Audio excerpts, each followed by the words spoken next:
شکایات تھیں ان کا ہم ذکر نہیں کر رہے، پر میاں سے کبھی کبھی خواتین کو سگریٹ کی شکایت ہوتی ہے، تو کیا سگریٹ پینے والے میاں سے ڈیورس لے لی جائے؟ کیا سگریٹ پینے والے میاں جب رات کو سو رہے ہوں تو چھری دے کے گلا کاٹ دیا جائے؟ کیا کیا جائے؟ اس سے آپ ایک دفعہ ریکویسٹ کر سکتے ہیں، 2 دفعہ کر سکتے ہیں، اس پہ منا لیں کہ آپ کے کمرے میں سگریٹ پی کے نہ آئے، بیڈ روم میں۔ اگر وہ مرد اتھرا ہوا تو یہ یقیناً کرے گا، پھر کیا کریں گے؟ آپ اسے یہ طے کر سکتے ہیں کہ منیمائز وہ کر لے۔ اچھا، جو نشہ ہے جب کسی مرد کو لگ جاتا ہے، چھوٹا یا بڑا، لڑائی سے ٹھیک نہیں ہوتا۔ آپ سنگل باندھ دیں، زنجیریں باندھتے ہیں، جو پاگل ہوتے ہیں، جو شراب کے جب مختلف نشوں میں ہوتے ہیں، ان کی اصلاح ہوتے ہیں ہم نے نہیں دیکھی جب تک وہ خود نہیں چاہتے۔ تو اس طور پہ آپ اس کے لیے الائچیاں الگ سے رکھیں کہ جب وہ کمرے میں آئے فوراً اسے ٹوتھ برش دیں، وہ برش کر لے، الائچی دیں تاکہ جب آپ کے پاس آئے آپ کو وہ ناگوار بو نہ آئے۔ کچھ جگہوں میں نے بچوں سے یہ کام کروایا کہ بچوں نے پیار پیار سے پپی لیتے ہوئے کہا پاپا آج تو میں نے لے لی ہے، آئندہ آپ کی میں پپی نہیں لوں گی یا لوں گا۔ اچھا، بیٹی کہے یا بیٹا کہے، وہ تو انوسینٹ ہے، پاپا اسمیل آتی ہے، کیا گندی سی اسمیل آتی ہے دھوئیں دھوئیں کی۔ یہ 2 جملے کسی بھی سینسبل مرد کے لیے کافی ہیں اپنی شخصیت کو مزید ڈیمیج کروانے سے بچنے کے لیے۔ ہم میں سے کوئی بھی اپنی شخصیت پہ داغ برداشت نہیں کرتا۔ اگر لگا ہوا اور ہمیں کوئی بتا دے، دیکھیں ہم جا رہے ہوتے ہیں موٹر سائیکل پہ تو لوگ آگے سے اشارہ کر رہے ہوتے ہیں کہ تمہاری گاڑی کی لائٹ جل رہی ہے، انڈیکیٹر جل رہا ہے، تو پیپل ہیو دا کنسرن۔ گاڑی کے ساتھ بھی یہ ہوتا ہے۔ اچھا، میں چونکہ بالکل شہزادہ ہوں، میرا ٹائر پنکچر ہو تو مجھے بعض دفعہ نہیں پتا چلتا، تو دور سے گزرنے والا کوئی نہ کوئی بتا رہا ہوتا ہے کہ پنکچر ہوا ہے، تو پھر میں روک کے دیکھتا ہوں۔ تو عام طور پہ میں پھر اتر کے کھولنے کا تکلف نہیں کرتا، سوچتا ہوں کھائے خسمانوں، تو وہاں سے جو قریب پنکچر والا وہاں میں لے جاتا ہوں۔ اس بیچ میں ٹائر ظاہرہ ضائع ہو جاتا ہے۔ تو یہ پرائس ہے اپنی سستی کی، یا اپنے آپ کو اس لحاظ سے اتر کے اس کی ریمیڈی نہ کرنے کی۔ ہر کوئی افورڈ نہیں کر سکتا، تو اس لیے جب اپنے میاں کی کچھ باتیں جو آپ کو اچھی نہ لگیں، جو آپ کو پسند نہ آئیں، کچھ میاں کھیل کے لیے جاتے ہیں، وہ 2 گھنٹے زیادہ لے لیں، کبھی اپنے میاں سے اڑی مت کریں کہ تم ہاکی کھیلنے کیوں جاتے ہو، فٹ بال کھیلنے کیوں جاتے ہو، والی بال کھیلنے کیوں جاتے ہو۔ اس کی عمر باقی مردوں سے زیادہ لمبی ہوگی، اس کی صحت باقی لوگوں سے زیادہ لمبی ہوگی، ایون وہ باپ بننے کی زیادہ پوزیشن میں ہوگا جو زیادہ اولاد دینے والے ہوتے ہیں۔ اللہ تعالیٰ اس کے طاقت، جسمانی طاقت کو سپورٹس کی وجہ سے زیادہ اچھی کر دیتا ہے۔ بہت سی بیماریاں ایسی ہیں بندے کو بدنائی نہیں رہنے دیتی۔ تو انفیکٹ اپنے میوں کے، ابھی دیکھیں جو سندھ کی خواتین ہیں، اب ان کے صبر کا اندازہ کریں، چونکہ شہر والیوں کا جو ویژن ہے وہ بہت چھوٹا ہوتا ہے۔ وہاں کتوں کی لڑائیاں ہوتی ہیں، کون کراتے ہیں؟ مرد ہی کراتے ہیں نا۔ ریچھوں کی لڑائیاں ہوتی ہیں، کتوں کے ساتھ مارے جاتے ہیں، کون کرواتا ہے؟ مرد کرواتے ہیں۔ یہ مرغوں کی لڑائیاں تو شہروں میں بھی ہوتی ہیں، گاؤں میں بھی ہوتی ہیں، اور صرف جاہل اور ان پڑھ نہیں ہوتے، ان پڑھے لکھے لوگ بھی اس میں پتہ نہیں کیسے انڈلج ہو جاتے ہیں، اس میں شامل ہو جاتے ہیں۔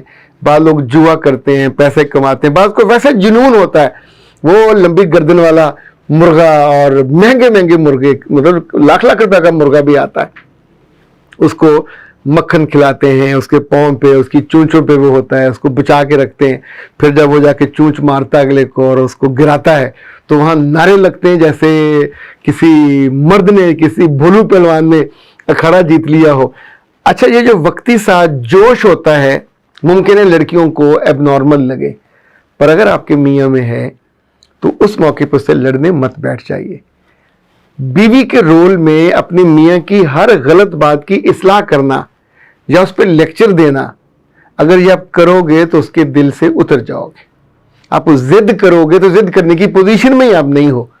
اگر آپ میاں ہو اور وہ بیوی ہے تو پھر تو آپ اس پوزیشن میں ہو، ایک درجہ بلند ہو۔ ادروائز جب لڑکیاں اپنے گھروں سے جاتی ہیں نئے گھروں میں، دوسرے گھروں میں، ان کا خیال ہوتا صرف ریڈ کارپٹ، اور میں منہ سے کہوں گی اور میرا میاں پھولوں کی طرح ان کو چن لے گا اور گرنے نہیں دے گا۔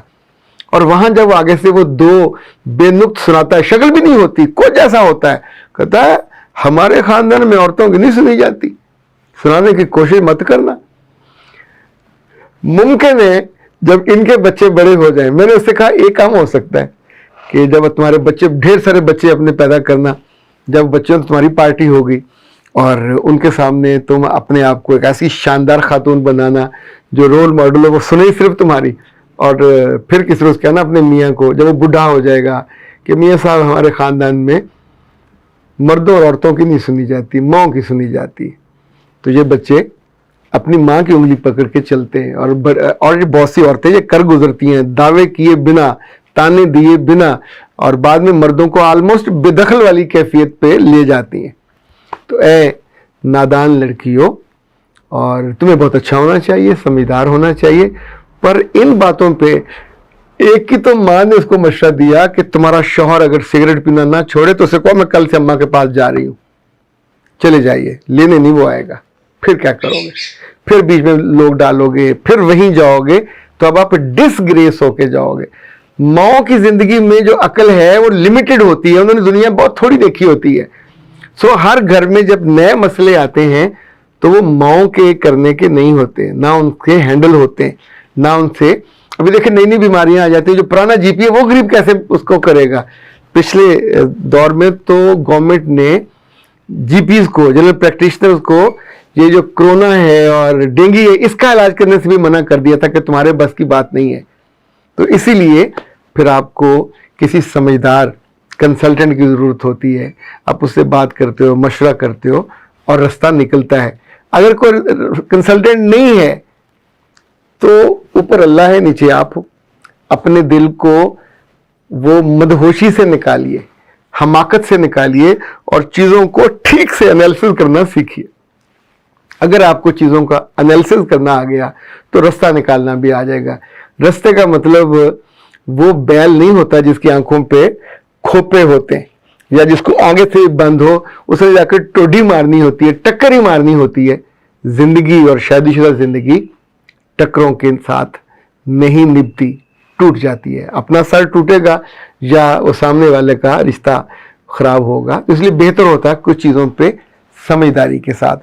کہیں کہیں وقت مرہم ہوتا ہے, اور کہیں کہیں آپ کی دانائی آپ کو کسی اندھے کنویں میں گرنے سے, کوئی اندھی خواہش کرنے سے, کوئی بری فرمائش کرنے سے روکتی ہے. اور کہیں بعض دفعہ بری باتیں سننے کے بعد آپ اس کو اپنے دل میں کسی قبرستان میں ڈال دیتے ہو.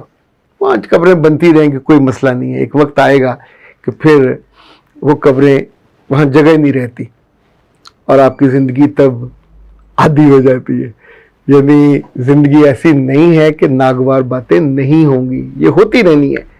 قبریں بنتی رہنی ہے, آخری عمر تک بنتی رہیں گی. ساس تنگ کرے گی, میاں تنگ کرے گا, پھر بچے تنگ کریں گے, پھر بچوں کے سسرال تنگ کریں گے. So it's life. اس بیچ میں آپ نے ڈوبنے سے بچنا ہے اور تیرنا ہے, اور تیر کے نکلنا ہے. یہ کامیابی ہوگی. جس کو یہ سمجھ آ جاتی ہے زندگی اس کے لیے آسان ہو جاتی ہے. اختر عباس کو دیجیے اجازت. السلام.